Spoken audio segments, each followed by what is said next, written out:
Welcome back to the Deep Dive. Today we're diving into a topic that can feel like one of the biggest hurdles when learning English. Oh yeah, what's that? Really hearing and understanding native speakers. You know the feeling, right? Absolutely. You've studied, you've practiced, maybe for ages, but then you hit play on a movie or step into a real conversation and it's just, wow, it feels like a different language entirely sometimes. It's such a common frustration. Yeah, the written word often feels, manageable, controllable even. Right. But spoken English, with all its speed and the slang, the nuances, it definitely presents a unique challenge. Absolutely. And that's exactly why we pulled together some fantastic source material for this deep dive. Okay. We've got excerpts from a discussion that was specifically focused on boosting English listening skills. And the genius of these notes, I think, is they show you how to use tools you probably already love. Like what? Like music, movies, TV series, YouTube, stuff you're likely already engaging with. Ah, okay. So leveraging everyday things. Exactly. So our mission today is to really unpack the key strategies hidden within these sources. We want to pull out those actionable insights, the real nuggets of wisdom. Right. So you can walk away knowing exactly how to train your ear and, importantly, your brain to understand that faster, more natural English. Because it is different, isn't it? Real life English. Totally. As the source material points out, it isn't always neat and tidy like a textbook. It's fast. Speakers connect words. They use slang.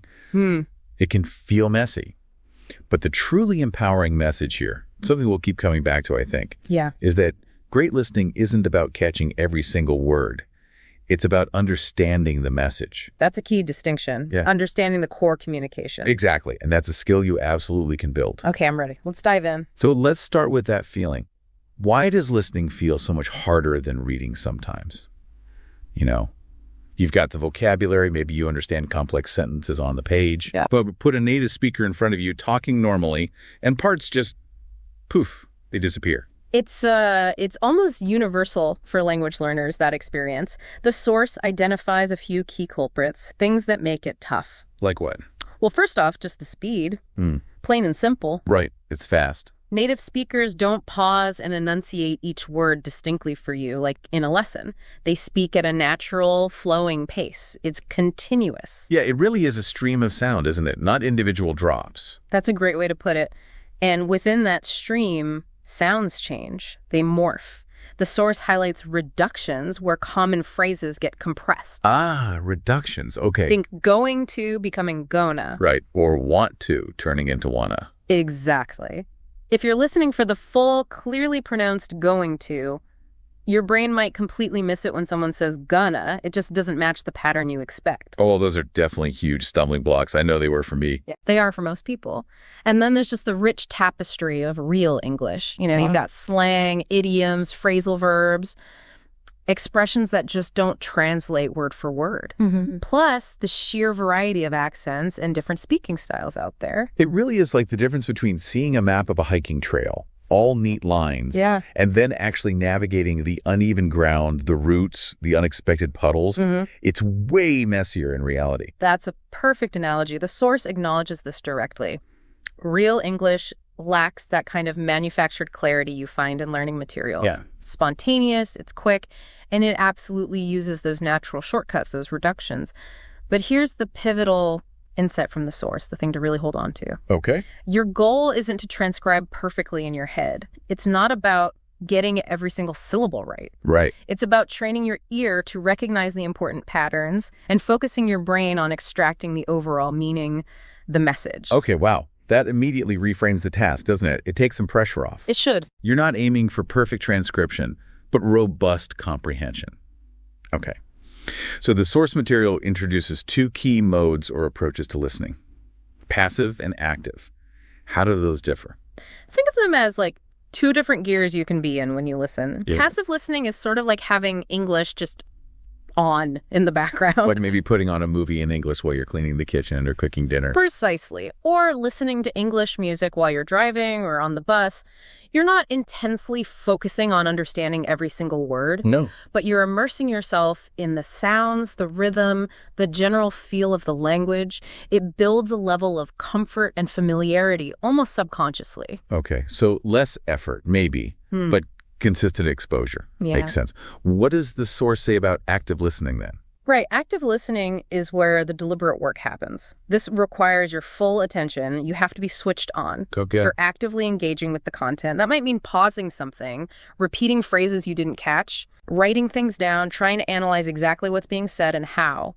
The source makes it clear this mode involves real intention and focused effort. So like stopping a podcast, maybe even this one, to try and really understand a specific point, or replaying a sentence in a TV show a couple of times. Exactly. That's active. And the source stresses really emphasizes you need both. Both passive and active. Yes. Passive listening kind of primes your ear, makes the whole soundscape familiar, while active listening builds your ability to dissect, understand, and eventually process that faster, more natural speech you hear. Right. Okay. So one sort of builds the foundation, the general feel, and the other builds the actual structure, the understanding. You got it. Okay, armed with that understanding that we need both passive exposure and active effort, let's dig into the specific tools and techniques the source material really lays out for us. Starting with, well, everyone's favorite, music. Music. Yes, it's a goldmine, truly. Because it's enjoyable, right? It's often repetitive, which is great for learning, and the emotion involved can really help anchor the meaning of words and phrases. That makes sense. So what's the step-by-step method suggested in the source for using music effectively, beyond just, vibing to the beat? It's actually quite practical. First step, pick a song that's relatively clear, not too fast, ideally. Okay. And crucially, make sure you can easily find the lyrics online somewhere. That's key. Okay, so maybe skip the super fast speed metal or, I don't know, competitive rapping for this exercise, at least initially. Probably a good idea, at least to start. Then listen to the song one time without looking at the lyrics at all. Okay, just ears. Just ears. See what you catch naturally, what sinks in initially. Gotcha. Right? Next, listen again, maybe a few times, but this time have the lyrics right there in front of you. Read along. Okay. This is where you start bridging that gap between the sound you're hearing and the written word you see. And discovering all those aha moments where you realize you totally misheard a line before. Oh, happens all the time. It's part of the process. And while you're doing this, the source says to actively write down new phrases or useful expressions you hear. Phrases, specifically. Yes, it recommends focusing on phrases rather than just isolated words. Live phrases. Because phrases show you how words actually work together in real use. The context, the collocation. Right, how they team up. Okay. Precisely. Then a fun step the source includes. Sing along. Oh, really? Yeah, it sounds maybe a bit silly, but it's surprisingly effective practice for your pronunciation, your rhythm, getting the flow of the language. Learning English through karaoke. Okay, I'm in. Sounds good. And here's a really important piece of advice from the source, something to remember. Only translate the key lines or phrases you're struggling with, or the ones you wrote down. Okay, not the whole song. Definitely not the whole song. Don't fall into the trap of translating the entire thing word for word. Why is that important, not translating everything? Because the objective here is to train yourself to understand the song in English. Translating the whole thing turns it into a translation exercise, which isn't the same skill as training your ear to comprehend the English sounds and structures directly. Focus on the core meaning in English. That makes a lot of sense. Keep the focus on listening, not translating. Yeah. Okay, so listen without lyrics, listen with lyrics and note phrases, sing along, translate only key parts. What's the final step for really maximizing one song? Repeat the entire process with that same song for several days. The same one? Yes. The source emphasizes that repetition is absolutely key. It helps solidify what you learn, moves it from short-term memory to long-term understanding. That ties back nicely to that idea of deep understanding over just shallow breadth, Yeah. right? Really internalizing something. Exactly. Did the source also mention some genres that might be easier to start with? I think it did. Yes, it suggests maybe starting with things like pop, acoustic, indie, maybe soft rock. It also specifically mentions worship songs. Often they have clearer, slower, and quite repetitive lyrics, which can make them good candidates for beginners in this method. Huh. That's an interesting recommendation. Good tip. And there was a specific phrase example in the notes, wasn't there? Something like, I'm holding on for dear life. Yes. The source uses that one to illustrate understanding and emotional expression, not just literal words. Right. It clarifies that hearing I'm holding on for dear life often means something like, I'm doing my absolute best to survive this, or I'm barely managing in a really difficult situation. It's about the feeling. Exactly. Understanding that feeling in the context is far more valuable than just knowing the dictionary definitions of holding dear and life in isolation. Okay, music is definitely a fantastic and fun entry point. The source also calls movies and series a goldmine. How can we use those effectively? They seem maybe more complex. They are incredible resources, maybe a step up in complexity, but so rich. You get the full package, right? Natural speed, varied accents, context from visuals and body language. Yeah, the visuals help a lot. And real emotional delivery. The source outlines a kind of phased approach for these, building up your skills gradually. Okay, phase 1. What's first? Phase 1. Watch with English subtitles. And the source is very firm here, very clear. Do not use subtitles in your native language. Only English. That makes complete sense again. You're training your brain to connect the English sounds to the written English words. Exactly. That's the connection you need to build. And while you're watching, pause the scene whenever you hear something interesting or useful. Repeat it out loud. Actively engaging. Yes, and actively look for and write down those real natural expressions people use. Build that inventory of real-world phrases. Okay, so phase 1 is English subtitles. Pausing, repeating, writing down useful stuff. What's phase 2? Right. Phase 2 takes the subtitles away completely. Ooh, okay. The training wheels come off. Exactly. Watch the same scenes or episodes again, but this time with no subtitles at all. Now you're really training your brain to guess meaning from the tone, the context, the visual cues, the bits you do understand. Don't worry about catching every single word. Focus on the overall message and the emotion being conveyed. Repeat scenes multiple times if you need to, trying to hone in on how things are delivered. And that jump sounds challenging, yeah. But I guess it's essential for developing real independence from the text. It pushes you past relying on the written word. Yeah. It forces your listening muscle to work harder. And then phase 3 is a really powerful technique called shadowing. Shadowing. Okay, I've heard of that, but what exactly is it? It's where you repeat the lines immediately after the characters say them, like an echo. Right after. Yeah, almost simultaneously or just a split second behind. You're not just saying the words, though. The key is focusing on copying the intonation, the rhythm, the speed, and the feeling in their voice. Wow. So imitating the speaker as closely as possible in real time. Precisely. The source uses the example line. He's not coming back, is he? When you shadow that, you're practicing that slight upward inflection at the end, the speed they say it at, the underlying sadness or resignation perhaps in the voice. It connects the sound, the speed, and the emotional intent all together.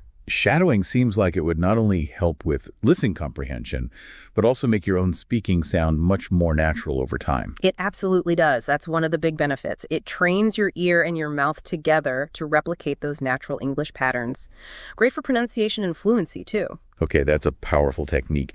We've touched on repeating songs and repeating scenes already.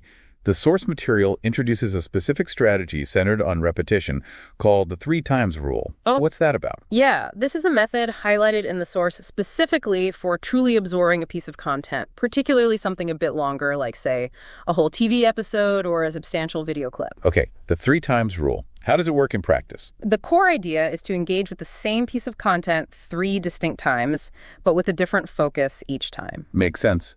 First time. First time, you simply watch or listen normally. Just relax.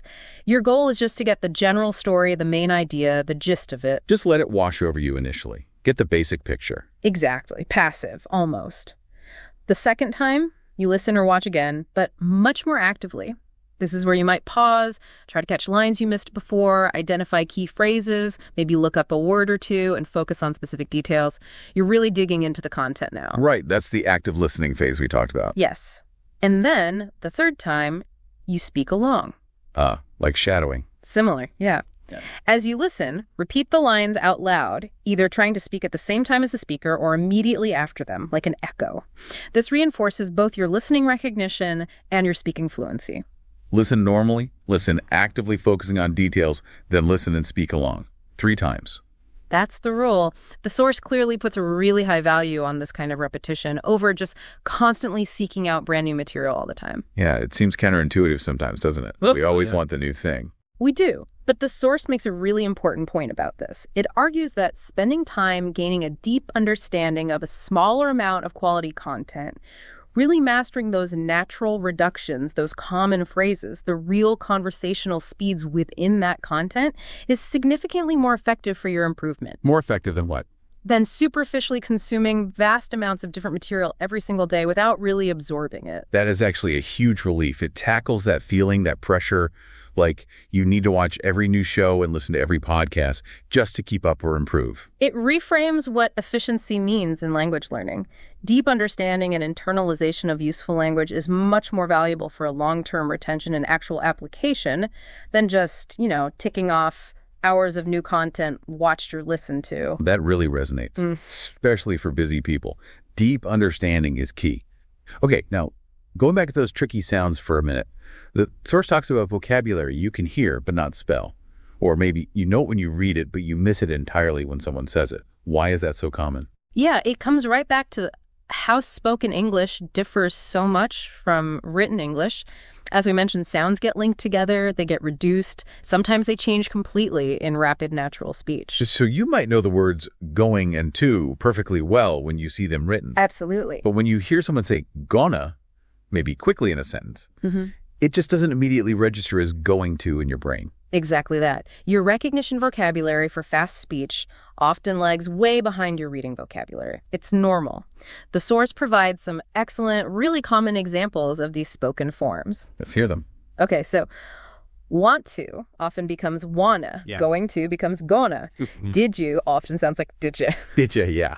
Frequently sounds like let me. Let me see. Right. And could have often sounds like coulda. Wow. Same with shoulda, woulda. Wow. Those appear constantly in everyday speech. You hear them all the time. They're ubiquitous. You can't escape them in natural conversation. So the source's advice here is crucial. Actively listen for these specific reductions in the songs, the movies, the shows, the podcasts you're using for practice. Tune your ear to them specifically. Yes. And once you start hearing them, practice saying them yourself out loud. So actually practice saying, want to grab coffee? Or did you finish your homework? Instead of the full forms. Yes. By speaking these reduced forms yourself, you train your ear and your brain to anticipate them, to recognize them automatically when you hear a native speaker use them. It's like building a new, faster dictionary in your head specifically for natural speech. It feels like unlocking a secret level of understanding. Seriously. Okay, another practical tool the source recommends is creating a listening notebook. Yes. This is simple but incredibly effective. It's a way to consolidate all the great stuff you're learning from your active listening sessions. Okay, how should you set it up? What goes in it? Just grab any notebook, really, or digital doc, whatever works. Whenever you're actively listening, watching that movie scene, listening to that song, and you hear a new word, or maybe a phrase or expression that seems useful or interesting, write it down. Just the word. Well, the source suggests a few key details to make it most helpful. First, write down the word or phrase itself. Okay. Then write down what it means specifically, what it meant in that context you heard it. Meanings can shift. Right. Context is everything for real language use. It truly is. And crucially, write down the full sentence where you actually heard it used. The whole sentence. Yep. That gives you the structure, the grammar, the context all in one place. And finally, note the source. Was it a song? Which one? Which movie or series? Maybe even the season and episode number if you can. Okay. Like jotting down word phrase, pulling my leg, meaning joking with me, not serious. Sentence, wait, are you serious or are you just pulling my leg? Source, Friends, Season 2, Episode 5, something like that. Exactly like that. The source gives a similar example using the phrasal verb catch up. This method isn't just creating a random vocabulary list. It's building a personalized record of real language used in real situations that you encountered. And reviewing it helps reinforce those connections you made during the active listening, right? Precisely. It makes the learning tangible and much easier to review and remember. It becomes a really valuable, personalized resource over time. Okay, moving to maybe more flexible on-the-go resources, the source highlights YouTube, and podcasts. Yeah, these are fantastic, especially now. They offer a near infinite amount of content on every topic imaginable. Right. They're mostly free, Yeah. which is a huge plus, and they're incredibly portable and flexible. You can listen anywhere. And the source even provides some helpful search terms for finding good practice material on YouTube, didn't it? Yes, it did. It recommends searching for things like English listening practice or slow English conversations if you want to start easier. Also, English with subtitles, or specifically real English conversations to get that authentic feel. And of course, listening to diverse podcasts like this one, hopefully, is great practice too. Naturally, we hope so. Any specific tips from the source for getting the most out of these platforms, beyond just hitting play? Yeah, a few good ones. The source suggests really integrating listening into those small pockets of free time you have throughout the day. Like that. Like on the bus or train during your lunch break while you're doing chores like cooking or cleaning, maybe even relaxing in bed for a few minutes before sleep. Find those little gaps. Okay. And definitely choose topics you genuinely enjoy, whether it's travel, science, news, motivation, psychology, hobbies, whatever interests you, because that interest keeps you engaged. So it feels less like homework and more like something you actually want to do. Precisely. Motivation is key. And similar to the other techniques we discussed, don't hesitate to replay short segments if you miss something or want to hear it again. Use that rewind button. Absolutely. And practice repeating phrases out loud when you can. These platforms are perfect for fitting in those short bursts of active listening throughout your day. Okay, fantastic. We've covered a really good range of specific tools and techniques now. Let's maybe shift gears slightly to talk about the crucial mindsets the source emphasizes for long-term success in listening. Yes, the mindset is just as important as the methods. And the first one is particularly freeing, I think. It's about understanding without needing to understand every single word. This is a major paradigm shift for many learners, but the source presents it as a fundamental truth. You absolutely do not need to understand every single word a person says in English to grasp the core message they are trying to convey. That feels really counterintuitive initially, though, doesn't it? It kind of feels like failure if you miss even one word. It does, but that feeling is often based on a misunderstanding of how communication actually works. Even in our native language, we infer a lot. So the source encourages you to train your brain to focus on other cues, other signals. What's the speaker's tone of voice? Happy, sad, angry, sarcastic. Right. What emotion are they conveying? What key words do you hear repeated or emphasized? If you're watching video, what are their facial expressions telling you? Their body language. So you're listening with your whole brain and your attention, maybe your eyes too, not just trying to decode every single sound like a machine. Exactly. You're training your mind to synthesize meaning from multiple inputs, the words you do catch, the tone, the context, the visuals, your background knowledge. The advice is to become comfortable with a bit of ambiguity initially. Be okay with not knowing everything instantly. Yes. Don't let not knowing every word stop you from trying to get the gist, the main idea. That fuller understanding, that higher resolution picture will build naturally over time with more practice. That shifts it from this daunting, impossible task to more like solving an interesting puzzle, where you don't necessarily need every single piece to see the overall picture emerge. Precisely. And like any puzzle, it definitely gets easier and faster with practice. Speaking of practice, the source offers a really achievable-sounding daily routine suggesting just 15 minutes. That sounds doable. Yes, it provides a very simple 5-step framework that you can apply to pretty much any piece of content. A song you like, a short video clip, a segment of a podcast episode. Okay, what are those 5 steps? Let's break it down. First, choose content you genuinely like. That's step 0, almost. But it's essential for motivation. We keep saying it, but it matters. Right. If you don't like it, you probably won't stick with it. Yeah. Okay, step 1. Step 1, listen or watch it once through without any subtitles or a transcript. Yeah. Just get that initial exposure, feel the rhythm, see what you pick up cold. Okay, just baseline listening. Step 2. Step 2, listen or watch it again, but this time with the subtitles or the transcript available. Pause when you hear a new or interesting phrase and repeat it out loud. Actively connecting the sound, the text, in your own voice. Makes sense. Step 3. Step 3, write down just 2 or 3 new expressions from what you heard. Again, the focus is on full phrases, not just single words. Keep the list short and manageable so it doesn't feel overwhelming. Small, consistent wins add up. Okay. Step 4. Step 4, speak out loud, trying to copy the sound, the intonation, the flow you heard from the source speaker. Mimic them. Like mini shadowing. And is there a fifth step? You said 5. Yes. Step 5 is simply doing it again tomorrow. Consistency is implied, but structurally, it's those 4 active steps within the 15 minutes. Okay, so choose something you like, listen without text, listen with text and repeat phrases, write down 2-3 key expressions, and speak aloud copying the sound. That's the 15-minute formula. That's essentially it. And the source is really clear. Consistently doing just these steps for 15 minutes daily adds up significantly over time. Consistency really beats infrequent, long cramming sessions. 15 minutes feels genuinely doable for most people, doesn't it? Even on really busy days. Much more realistic than trying to suddenly find an extra hour you don't have. Yeah, which leads us perfectly, actually, to the final mindset highlighted in the source. Making listening a lifestyle, not just a study session. This is all about weaving English listening into the existing fabric of your day. Finding those small pockets of time, those opportunities, rather than needing a big, dedicated block of study time that, let's face it, you might never find consistently. Integrating it naturally into your routine. Exactly. The source gives some great practical examples, like maybe listen to something for 3 minutes while brushing your teeth. Okay. Or 5 minutes while making coffee or waiting for the kettle to boil. Listen to songs in the shower. Catch a short podcast segment during your commute in the car or on the train. Use those transition times. Yes. And then maybe dedicate a longer session to watching a movie scene properly on the weekend when you have more time. It's about building those small, consistent habits that just accumulate. It's about continuous exposure and practice, but in manageable doses that fit your life. Precisely. It becomes part of what you do. And the source concludes this whole point with a really powerful statement that kind of captures the essence of it all. What's that? It says, the more English you hear, the more English you become. The more English you hear, the more English you become.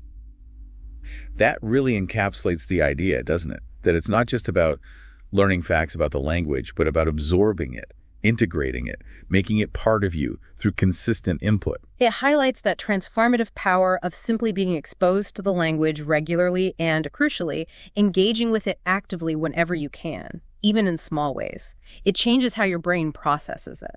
Well, this deep dive has certainly provided a wealth of practical, actionable strategies, all drawn directly from the source material for improving English listening comprehension. I feel like we've really unpacked a lot. I think so, too. We've explored why it feels challenging in the first place, the 2 key modes of listening, passive and active, specific techniques, using music, movies, series, YouTube, podcasts. Right, lots of tools. And those crucial mindsets that really make all the difference, like focusing on the message over every single word, the power of repetition, and making listening a daily habit part of your lifestyle. We've definitely extracted methods you can start using today, right away, leveraging tools you likely already use for entertainment anyway. Whether it's breaking down a favorite song, analyzing movie scenes, using those phases, or using those quick online resources, you now have a clear path forward, grounded in the insights from the sources we explored. Absolutely. You're equipped now. And as you, the listener, begin to apply these techniques, maybe consider this final thought, something to mull over. How much of truly understanding real, spontaneous English isn't just about decoding the individual words, but about listening with your whole attention? Listening beyond the words. Yeah. Connecting the tone, the context, the speaker's emotion, those key ideas, even when some words are reduced. Maybe you miss a few entirely. It's really about training yourself to listen for and understand that messy, real message that lies beneath the surface level of just the individual sound, something to think about.